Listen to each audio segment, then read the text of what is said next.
Mava from A.K.A. Autoworks, and I just wanted to give you a quick little rundown on this 2015 Subaru BRZ that we're doing. We're actually installing a Pandem rocket bunny kit on it. Most of the time these kits do come with instructions on how to install, but there are those times where we have to wing the installation. Sometimes it goes right, sometimes it doesn't.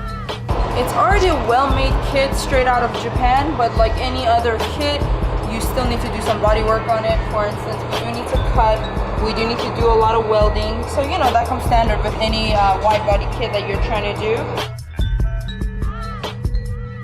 There's still a lot of problems with them, like fitment issues right here and some other body issues that we need to address. A lot of people forget to reinforce the panel here, but we went ahead and welded a sheet metal just for that extra reinforcement and peace of mind.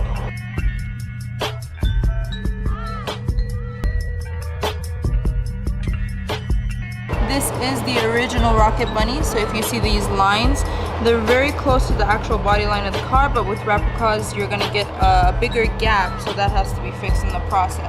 So if you think you're saving money, you're actually losing money, and also you're adding to the downtime of your vehicle. Alright guys, I know the car looks a little bit odd right now. That's because it's missing these very wide AG wheels. We're actually waiting on those. They're in production. So as soon as we get those, we're going to go ahead and slap them on, and we'll go ahead and keep you updated with more videos and more process videos as well. So go ahead and subscribe and stay tuned.